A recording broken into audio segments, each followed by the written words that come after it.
We remain steadfast in our commitment in delivering local news that matters, stories that inspire, enriching the lives of Filipinos in Mindanao, in the Philippines and across the globe. This is your GMA Regional TV, kapuso ng bawat Pilipino.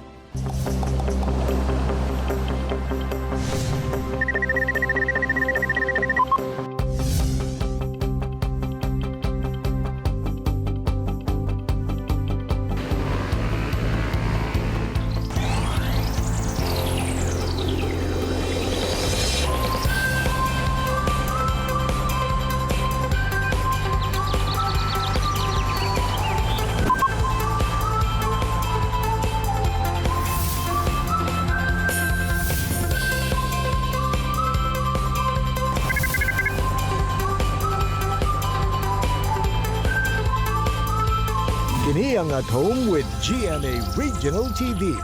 It's a great Monday morning mga kapuso all over Mindanao.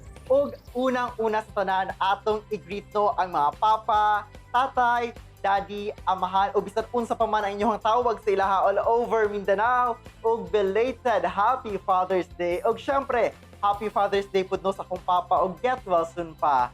Atong pasalamatan ang mga amahan tungod sa ilahang sakripisyo o pahigugma alang sa mga anak. Say good morning! Good morning, Sab Jill. Tama ka diya, Jill. Ug dungan atong pasalamatan ang atong mga amahan. Dili lang sa Father's Day kundi sa Matag Adlaw. Speaking of amahan, atong makauban ang cool tatay ug dungan tang sayron kung paunsa siya nahimong house husband, si Fernando Calva. Samtang fry makauban sab nako unya taud-taod ang founder ug president sa TV People Philippines Organization Incorporated nga si Louie Teng. Ug ato sab sayron ang istorya sa pagbangon sa usa ka TV survivor nga si Mark Agana. Samtang sa Best Talk makauban natin ni Resi si kapuso actor Dennis Chilio. Apan una ka na mga kapuso, nasayod ba mo kung asa gikan ang pangalan sa Region 13 nga Caraga dinhi sa Mindanao? Niadtong 15th century dihang diskubre sa mga langyaw nga mananakop ang isla ug gitawag gila ang mga tao dinhi isip Kalagan. Ang kalagan kay nagikan sa Visayan word nga kalag ug an nga buot pasabot kalag ug yuta. Ang mga kalagans gitawag sa mga Espanyol og Karagan ug dinhi na nagsugod ang ngalan sa Caraga Region.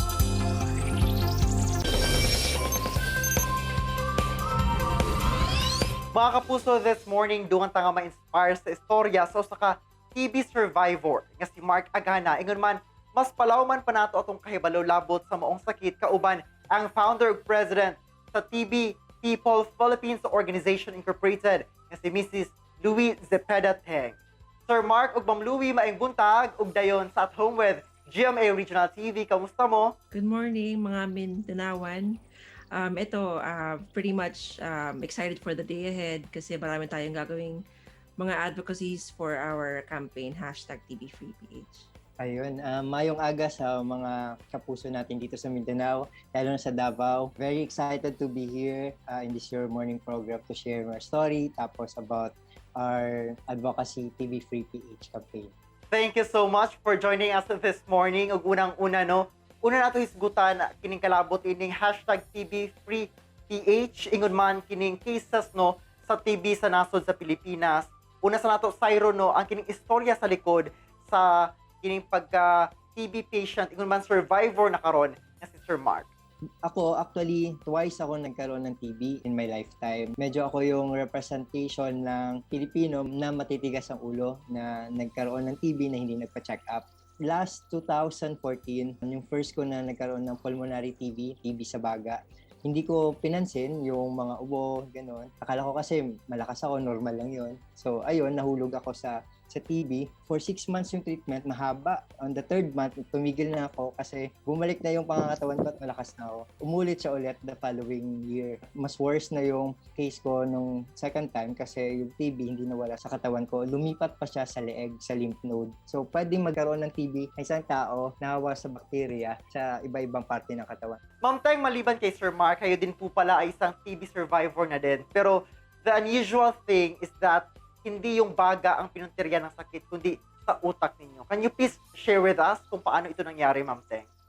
extrapulmonary case ako, ibig sabihin, TB ako sa utak. Sabi ng mga magulang ko, nagka-primary complex din ako ng bata. So, ang naging case ko, hindi siya nagagamot sa 6 na buwan. Kaya yung gamutan ko, umabot siya ng 2 taon. This was back in 2006. After graduating, napansin ko nangangayayat na lang ako. Nagkakaroon ako ng mga hindi maintindihan pabalik-balik na lagnat. Puro sakit lang ng ulo na naranasan ko. Meron din ako mga konting mali sa diet, hindi ako kumakain. Bigla na lang isang araw, bumababa ako sa hagdanan namin, nahulog ako, hindi dahil sa nahimatay ako, kundi ayaw sumunod ng mga binti ko sa utak ko na step down. Hanggang sa pagbagsak ko sa floor, hindi ako makagalaw. For 2 weeks, naghintay kami ng resulta ng aking spine lumbar tap. Tapos doon ako na diagnose na mild stroke na. Pero pagkagising ko, nakakakita pa ako. Sabi sa akin, masyado matagal yung ginawa sa yung assessment. Kaya kumalat na sa buong ulo mo yung bacteria. Imbis na mas magagamot sana ako nung 6 na buwanan lang kahit na extrapulmonary ako,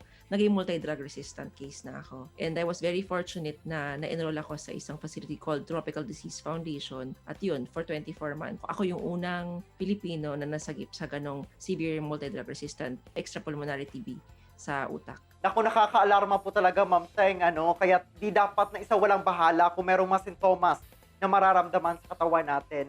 Pero sa ngayon ba, Ma'am Teng, ano po ba yung status ng tuberculosis dito sa Pilipinas? If we based dun sa resistant cases like what happened to me in 24 months, 2019, we have 21,000 resistant cases recorded. 11,000 lang nagpagamot. Lost to follow-up. Bakit? Hindi nila alam gagawin, takot sila, na-depress sila. Ayaw pakita sa tao. 2020 pandemic, 11,000 lang ang nakilala na resistant cases at 4,000 lang nagpagamot. This is the situation for resistant pa lang to ha. Paano yung hindi resistant? Yun yung napakadami. Yun yung 6 na buwan lang nagamutan at hindi natin alam kung napapagamot pa talaga sila. Most of them coming from male sector kasi nga sila yung up and about for economic growth for their family. At ang sitwasyon dan, hindi mo na masasabi kung sino yung key affected population kasi lahat pwede magka-TB sa 4 na oras lang nakasama mo yung may TB sa bahay mo o kaya sa opisina. At we are on top countries in Asia Pacific na pinakamarami may TB. Karamihan sa mga namamatay na TB patients ay mga lalaki. Ano po ba yung dahilan sa likod nito at konektado po ba ito sa bisyo? That's number 1. Isa yun sa mga That's number 1. Yung lifestyle ng mga lalaki. Ako din, matigas yung, medyo stubborn sila in seeking treatment. So, alam naman natin, malaking hamon para sa gobyerno, para hikayatin yung mga kapuso natin all over the Philippines, lalo na dito sa Mindanao na magpa-test for TB. Kaya nilunsad nila itong programa na TB Free PH campaign spearheaded by the DOH. To know more about TB Free PH campaign, may website kami. It's www.tbfree.ph. So may treatment pre-test self-assessment TB tool din sa website. So kung gusto mo malaman kung may TB ka, so go check out our website. And Ma'am Teng, lastly, ano po ba itong kampanya ng DOH na #TBFreePH o #TBFreePhilippines? So, TB People Philippines, my organization, is one of the supporters of the campaign. At para doon sa mga naghahanap ng tulong paano maka-enroll sa programa, anong side effects ng gamutan, paano malalaman kung effective ang gamutan, up to the end part which is how to get a fit to work certification. Andito rin po ang TB People Philippines para sa inyo at we are offering you group chats, any socio-economic and legal barriers na mahaharapin ninyo, andito kami para sa inyo in support of the TB Free PH campaign. And I'm sure daghan kay natun-an ang atong mga kapuso viewers this morning kalabot ng ining sakit ka tuberculosis. Og thank you so much for sharing your time with us this morning, Sir Mark Agana og Mrs. Louie Zepeda Teng. Thank you so much ug amping always. Ayun, maraming salamat Jill for guesting us here in your morning TV program. Daghang salamat sa lahat na nakikinig dyan sa ating mga kapuso sa Mindanao. Hopefully, sama-sama tayong ngingiti sa isa pang magandang umaga. Daghang salamat ulit. Thank you. Mga kapuso, relax lang mo. Mubalik pa ang At Home with GMA Regional TV. Kini ang At Home with GMA Regional TV. More chikahan a good vibes sa hatod sa Best Talk Kauban si Attorney Resi Rizada. Resi!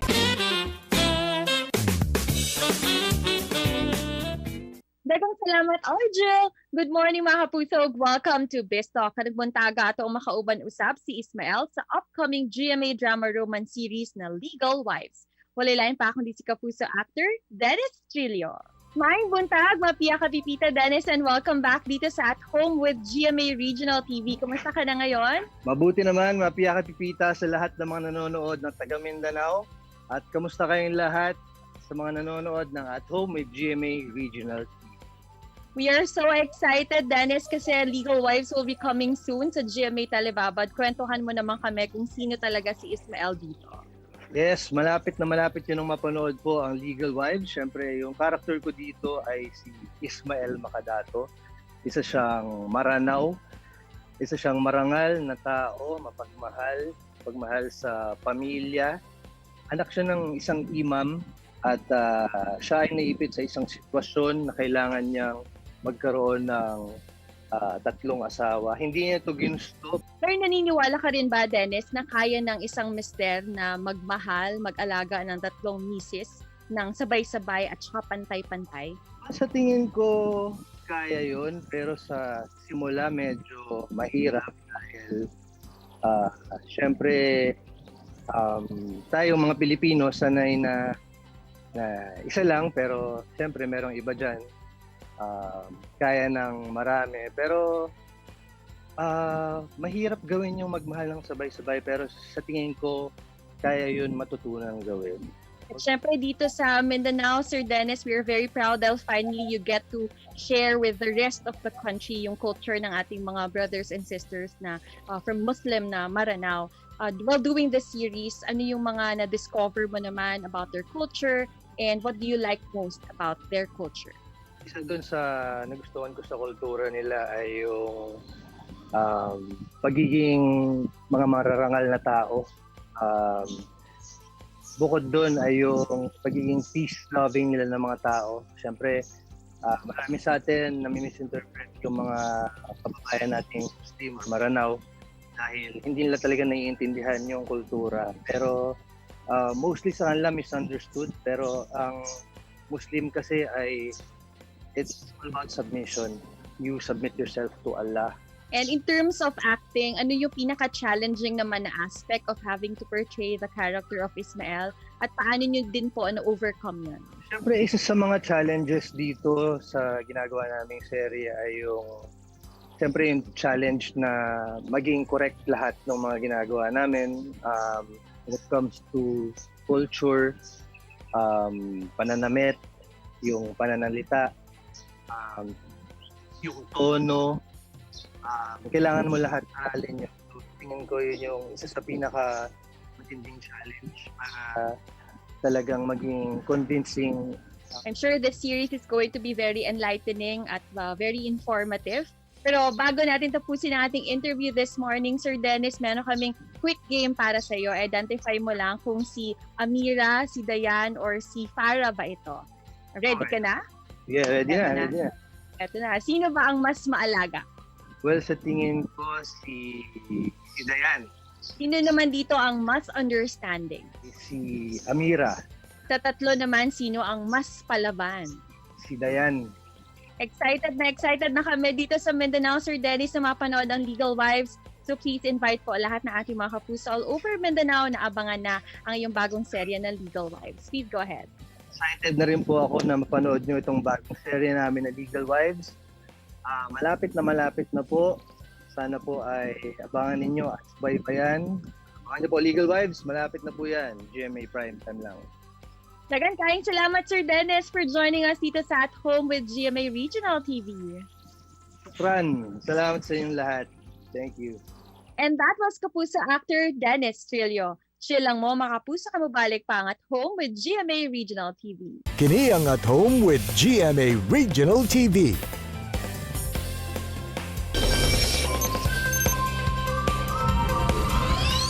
Mga kapuso, karong buntaga sanglit bag-uhay lang nato gisilibrar ang adlaw sa mga amahan o Father's Day. Usa ka amahan ang atong makauban nga pinasahi ang role sa kinabuhi. Sanglit inay siya ang manginabuhi, siya ang nahimong full-time house dad alang sa iyahang mga anak. Paunsa kaha kini o kamusta sila karon? Kana ang atong Siron kauban si Sir Fernando Calva gikan sa Cagayan de Oro City. Sir Dondon, good morning and welcome sa At Home with GMA Regional TV. Kamusta ka karon, sir? May buntag sa tanan, okay ra kayong kinabuhi, be. Paningkamot lang yapon. Sir, please tell us a little background sa imuhang malipayon nga pamilya. Introduce us sa imuhang family. Ako si Mr. Fernando Calva, usa ka house dad o home dad baka hitawag nila ana.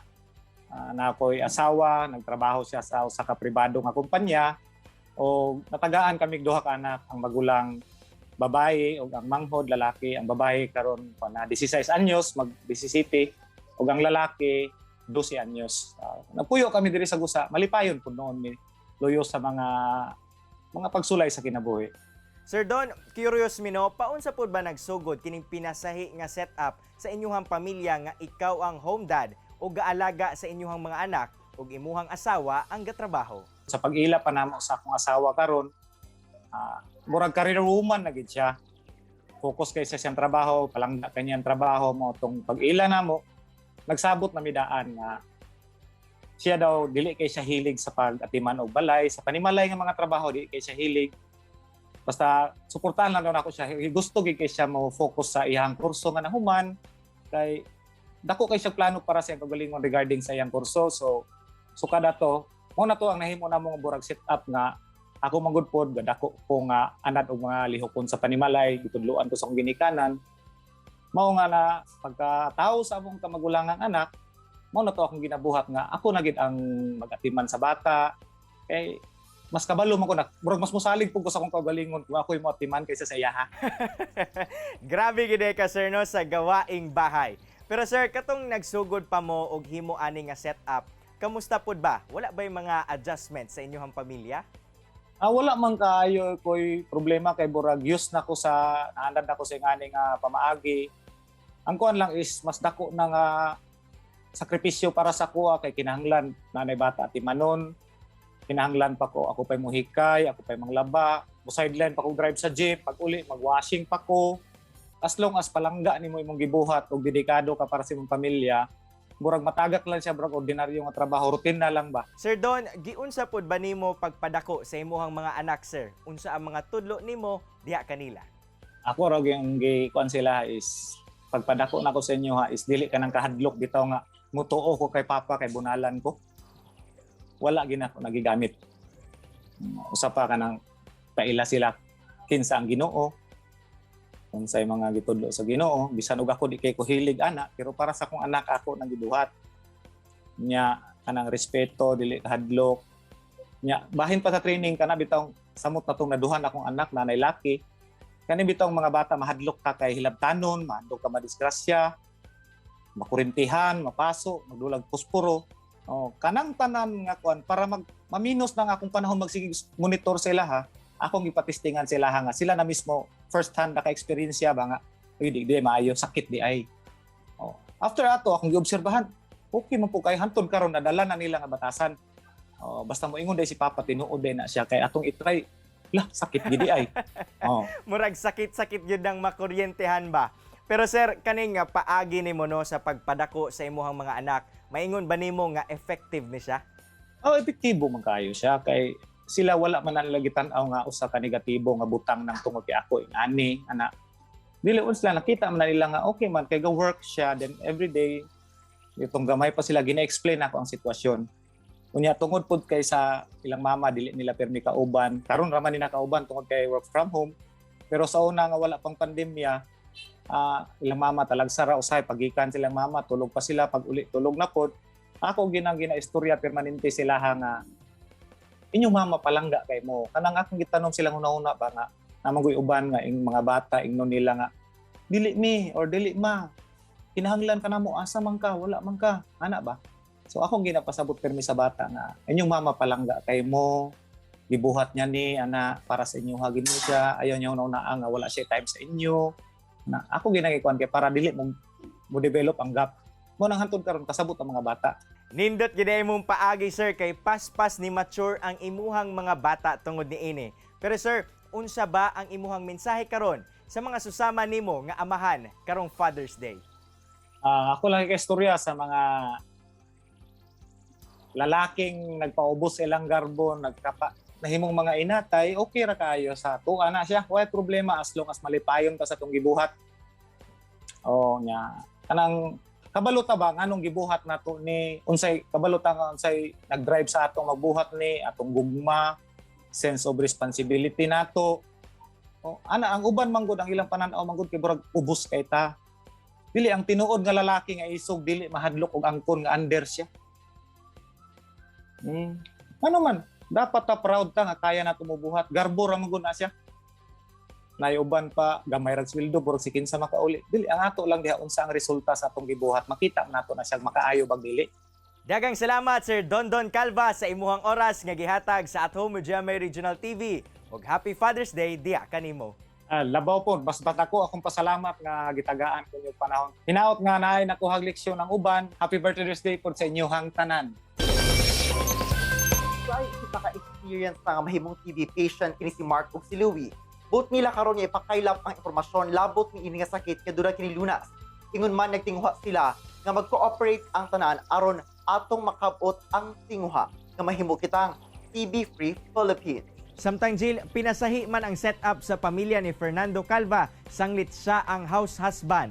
Wala kani nahimong babag sa ilahang pamilya tungod nagmalampuson sila sa pagpadako sa ilahang anak ug nagpadayon sa paglambo sa karir ang iyang asawa. Sa mga kapuso, hapit na gid sa GMA Telebabad ang upcoming GMA Drama Series nga Legal Wives kauban si kapusong Dennis Trillo. Busa at ang ikana, mga kapuso. Mga kapuso, ang na-inspired nakakat-on kamo sa gishare sa itong mga bisita karong buntaga. Sama na lang sa panultihon ni Bill Clinton nga if you live long enough, you'll make mistakes. But if you learn from them, you'll be a better person. Mga kapuso, makita pagbalik ang atong episode pinagi sa pagbisita sa www.gmaregionaltv.com ug ayaw kalimot na mag-subscribe sa official YouTube channel sa GMA Regional TV. See you tomorrow mga kapuso, and always remember that God is good all the time. Ayaw sab kalimot sa pag-smile. Amping! Stay safe and healthy mga kapuso. Ako, si Cyril Chavez. Kini sa DR Jill Relator. Buong puso para sa Pilipino.